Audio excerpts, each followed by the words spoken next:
Sano sit, jos on liian kireä. Joo. Ikä tuo mukanaan sitä jäykistymistä ja kangistumista. Kyynärpäitä. Tämmönen kiristävä elementti tuohon selän ympärille.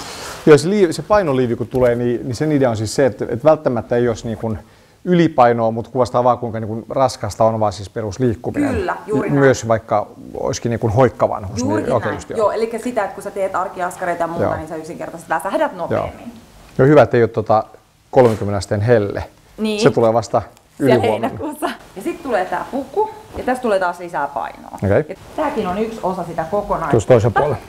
Mun mielestä, kun mä ajattelin, että tässä on niinku vieras ihminen sun lähellä koko ajan, miltä se sitten tuntuu? Et myös se itsenäisyyden menettäminen ja näppituntuma ei ole enää myöskään samanlainen ja sitten tähänkin vähän sitä jäykkyyttä. Mä säädän siis. No nyt on sitten monta vuotta tästä tuli päälle. 75. 75? Ei ole ihan niin helppo saada. Vähän pitää enemmän kuin efforttia tehdä ja keskittyä ehkä vähän enemmän. Tässä vielä kun perusliikkumisessa ei ole nyt lähinnä muuta kuin se, että on painoa enemmän päällä. Joo. Se 22 kiloa vai mikä se olikaan.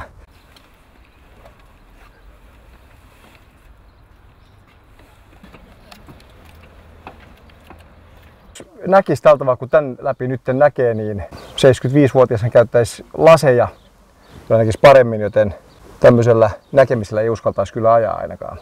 Ei tuota vielä ihan hirveän suuria vaivoja. Mutta totta kai hankalampaa, kun olisi ilman pukua.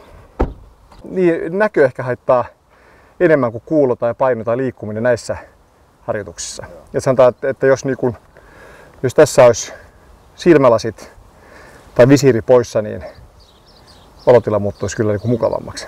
Mutta toki alkaa huomaa, että kun rappusi juoksee ylös, niin on huomaa, että vähän ekstra on päällä. Aika hyvin kuvastaa tällaista yleistä jäykkyyttä nivelissä ja kyynärtaipeet, kädet, sormet, polvet, ranteet.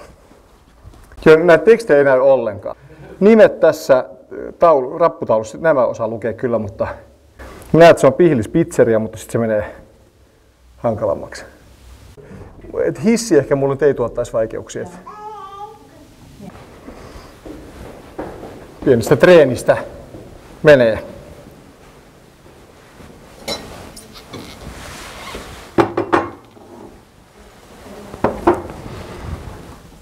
On se vähän hankalampaa kuin normaalisti, mutta tässä iässä ehkä 10 vuotta tulisi lisää, niin sitten ehkä olisi vielä vaikeampaa. Käsitellä rahoja. Jos sanotaan, että ei näillä käsillä nyt niin kuin pitsinypläystä ihan harrastaisi, mutta kiitoksia. Istuudutaan sohvalle. No niin, mitäs elokuvaa sieltä telkkarista tulisi? Kyllä se nyt menee, mutta ei nyt ihan hirveän letkeänä. Tämä simuloi varmaan aika hyvin, miltä voisi tuntua noin vanhempana. Okei, se mikä tästä totta kai puuttuu on se, että tämä ei vaikuta onneksi muistiin.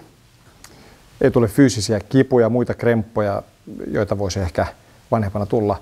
Ja se pieni ero kuitenkin myös niin kuin näin ihan rehellisesti sanottuna, että mä kuitenkin liikun urheilen aika paljon.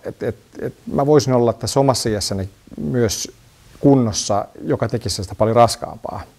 Et siinä mielessä en ole ehkä ihan paras testihenkilö, jos haluaisi niin kuin maksimoida sitä, että kuinka hankalaa voisi olla. Et ihminen, joka niin kuin ei liiku yhtään ja on keskikesänä ei niin hyvässä kunnossa, niin mä voisin kuvitella, että tämä voisi tuntua aika, puhumattakaan sitten vanhempi ihminen, joka itsessään ei ole niin hyvässä fyysisessä kunnossa. Niin